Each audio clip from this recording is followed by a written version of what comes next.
कार्यक्रम के प्रायोजक हैं श्री मदन भाई रेखाबेन हुमड़, रूपेन प्राची हुमड़, अनगवीर आर्शवीर हुमड़, रिक्ता विशाल सेठी, आरिका अर्जुन सेठी। आचार्य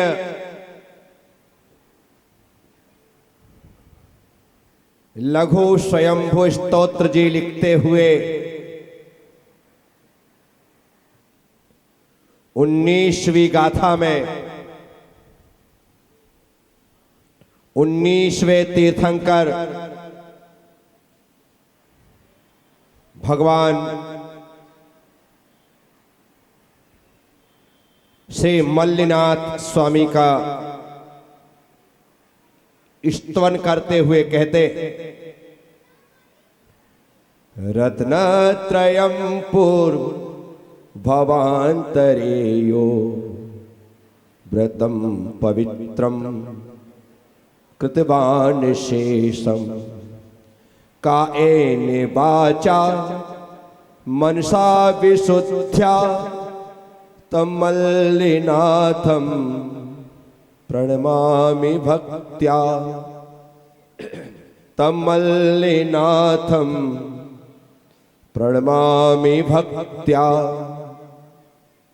यह मनसा वाचा कायेन, जिन्होंने मन वचन काय से विशुद्धिया शुद्धता पूर्वक विशुद्धि पूर्वक भवांतरे अशेषम पूर्वभाव में समस्त रत्नत्रयम व्रतम रत्नात्रय व्रत को पवित्रम कृतवान पवित्र किया, तम मल्लिनाथम मुन्नि मल्लिनाथ जी को भक्त्या भक्ति से प्रणमामि प्रणाम करो।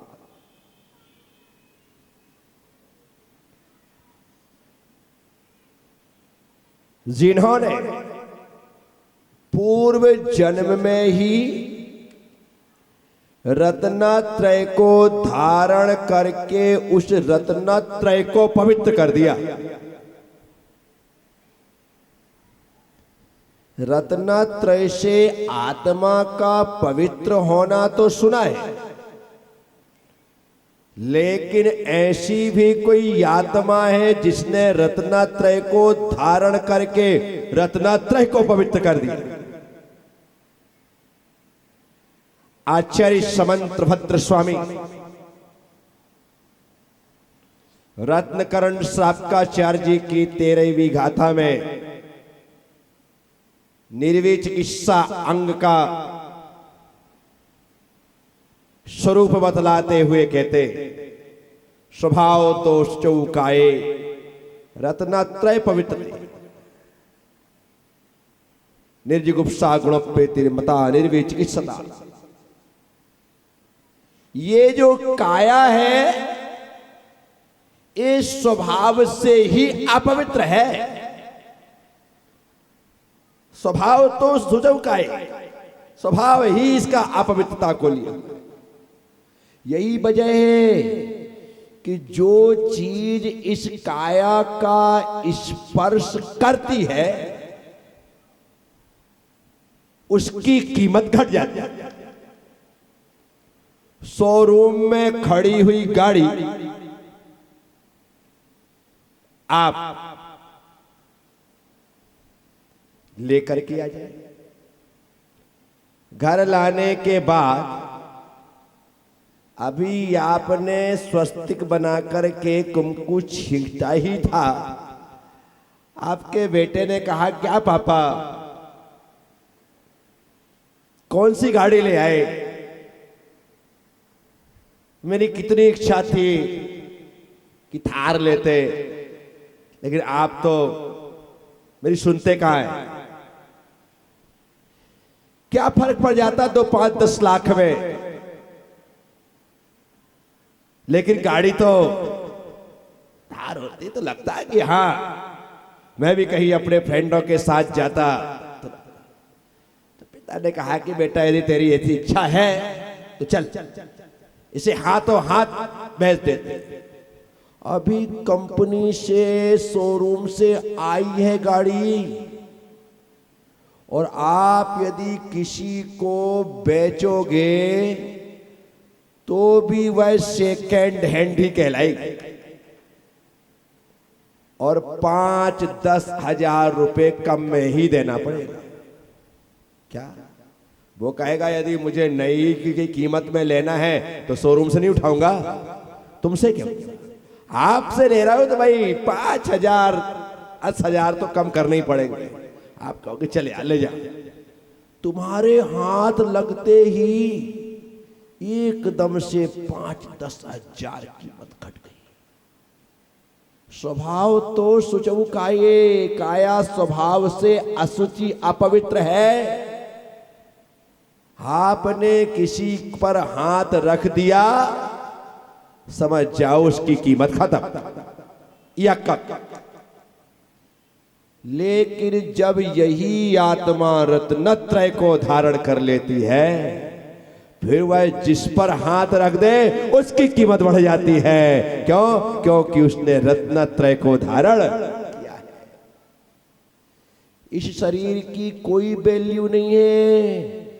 आप मेरी पूजा सिर्फ इसलिए कर रहे हो क्योंकि मैंने रत्नत्रय धारण कर रखा है। उस रत्नत्रय की वजह से इन पैरों को धोने के लिए लोग लाखों रुपए लगा देते हैं,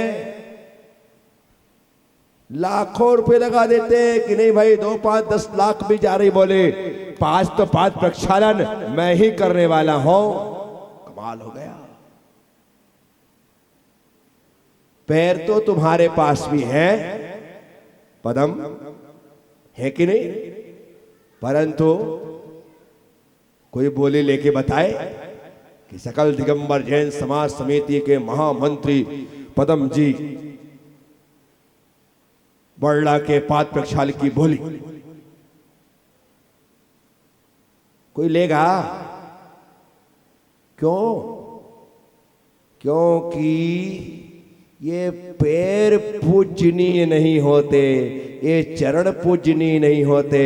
चरण में जो आचरण आता है वो आचरण पूजनीय होते हैं, वो रत्नत्रय पूजनीय और वंदनीय। इसीलिए मैं यदि झूठा भ्रम पालूं कि मेरे पैर पूजे जा रहे हैं तो ये सिर्फ मेरा भ्रम है। मेरे पैर नहीं, मेरे चरण नहीं, मेरा आचरण पूजा जा रहा है। जब तक मेरे साथ आचरण है तब तक मेरी पूजा है। जिस दिन आचरण खत्म उस दिन पूजा खत्म। बोलो हाँ या ना? इसका मतलब है जीवन में धारण करने योग्य यदि कुछ है तो वह रत्नत्रय है। सम्यक दर्शन, सम्यक ज्ञान, सम्यक चारित्र, इन 3 गुणों को रत्नत्रय संज्ञा है। इसीलिए इन्हें धारण करो। और जो इन्हें धारण कर रहा है या कर चुका है वही मोक्ष मार्गी है। आचार्य उमा स्वामी महाराज तत्वार सूत्र जी की शुरुआत उसी मोक्ष मार्ग की डेफिनेशन से करते, सम्यक दर्शन ज्ञान चारित्राणि मोक्ष मार्गा। वाह! आप सब, हम सब लोग जो यहां पर हैं, इस बात को अच्छे तरीके से अपने दिल और दिमाग में फिट कर लो कि धरती में, संसार में यदि कुछ पूजनीय है तो वो सिर्फ रत्नत्रय है, इसके अलावा और कुछ भी पूजनीय नहीं है। अब देव की, शास्त्र की, गुरु की, 9 देवताओं की, 24 तीर्थंकरों की, 3 कम 9 करोड़ मुनि राजों की यदि पूजा कर रहे हैं तो उन सब के साथ में है रत्नत्रय। उसे बाहर निकाल दो, सब शून्य, खत्म। साथियों, वैमल्यनाथ स्वामी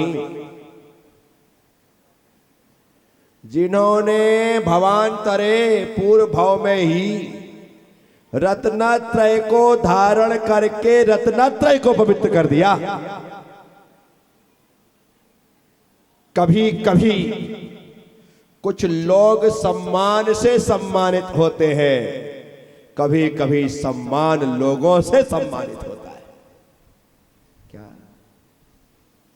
कुछ ऐसे सम्मान हैं जिन्हें पाकर के लोग सम्मानित हो रहे हैं, और कुछ ऐसे लोग हैं जिन्हें पाकर के सम्मानित हो रहा है कि आज मैं सही व्यक्ति के पास पहुंच गया, सही व्यक्ति के पास पहुंच गया।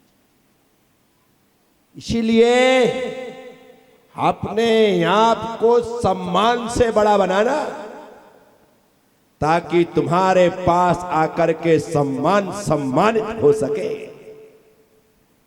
आश्चर्य, गजब की बात कह रहे कि जो रत्नात्रय पवित्र करता है वो भगवान मल्लीनाथ को पाकर के पवित्र हो गए। जो पवित्रता का कारण है, यदि उसे भी कोई पवित्र करने वाला मिल जाए तो समझिएगा जिसने उसे धारण किया है कोई सामान्य व्यक्ति तो नहीं है। इसीलिए अपने आप में और अपने आप के गुणों में सदा निखार लाओ, सदा निखार। सूरत यदि कभी आप गए हो,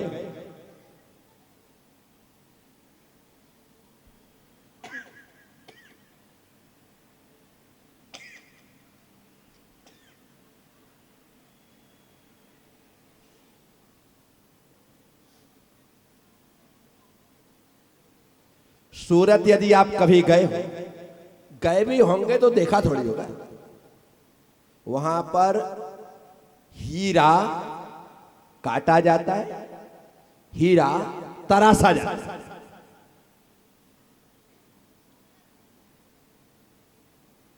डायमंड सिटी है।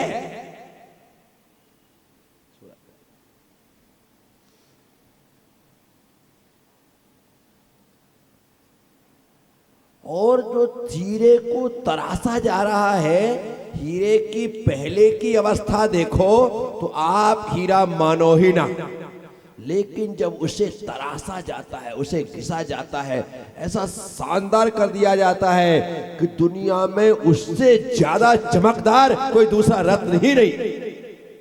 मैं आपसे कह रहा हूं, जब हम अपने गुणों को हीरे की तरह तरासेंगे, अपने गुणों को, गुण तो हमारी आत्मा में है, बस उन गुण को निकाल करके तराशने की जरूरत है। जब आप उन गुणों को तराशेंगे तो तराशे जाने पर वे सारे के सारे गुण चमकदार हो जाएंगे, और उनसे ज्यादा चमक किसी की नहीं। रत्नों में सबसे कठोर रत्न है डायमंड, उससे कठोर कोई दूसरा रत्न नहीं। इसलिए डायमंड को अर्थात हीरे को वज्र कहा जाता है। क्या कहा जाता है? वज्र। जो धर्मनाथ भगवान का चिन्ह है ना, वज्र दंड, उसमें बनाने वाले ने भले ही एक ऐसा लट्टू लगा करके कांटे कांटे निकाल दिए, लेकिन वज्र मतलब होता है हीरा। हीरे का जो दंड है वो है वज्र दंड, उनका चिन्ह। सौधर्म इंद्र होता है ना, उसका जो आयुध है वो है वज्र दंड। क्या है? वज्र उसका आयुध। जैसे बलभद्र का हल होता है, चक्रवर्ती का चक्र होता है, नारायण का चंद्रहास खड़क होती है, ये जो अलग अलग आयुध है, उसी तरह सौधर्म इंद्र का आयुध है वज्र। और उसी वज्र से सौधर्म इंद्र भगवान की निधंकर, भगवान की निर्वाण स्थली में चरण चिन्ह उकेरता है। उसी किससे? जो वज्र उसका आयुध है उससे ही चरण बनाता है। चरण बना करके फिर उन चरणों की प्रथम पूजा करता है सौधर्म इंद्र। समझ रहे? ये बातें आप लोगों को यहां वहां पढ़ने में नहीं आई, जिंदगी लग जाती है तब जाकर के ये सद्बोध होता है। लेकिन प्रवचन सुनने का, सत्संग करने का सबसे बड़ा फायदा ये होता है कि यहां पर आपको बिना मेहनत के पका पकाया सब कुछ मिल जाता है। देखो, खुद का स्वाध्याय करने का मतलब है अपने हाथ से रोटी बना के खाना, और प्रवचन सुनने का मतलब है मां की हाथ की पकी पकाई रोटी खाना। समझ रहे? इसमें आपको दिमाग नहीं चलाना पड़ता है, मां ने बना के दे दिया, मजा आया। समझ? तो प्रवचन में और स्वाध्याय में इतना अंतर है।